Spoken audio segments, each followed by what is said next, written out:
వివాహమైన నాటి నుంచి నా భార్య చనిపోయేంత వరకు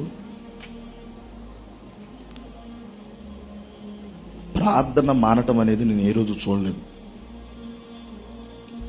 ఇది గొప్ప కాదు, గొప్పలు చెప్పుకునేటువంటి సమయం కూడా కాదు. ఏది ఏమైనా ప్రభువుకి మహిమ.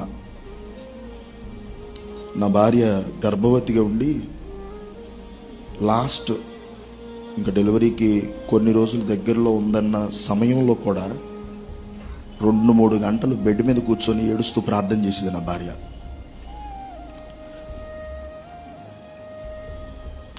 ఇంతమందిని మాట్లాడుతుంటే నాకు ఒకటి అనిపించింది, నిజమే కదా.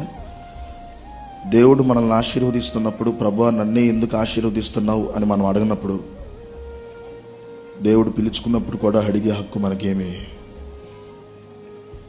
కానీ దేవుడు ఎందుకు నా జీవితంలోనే ఇది అనుమతించాడనేది నేను ప్రభువుని ప్రశ్నించే హక్కు నాకు లేదు. కానీ ప్రభు దీన్ని అనుమతించాడు.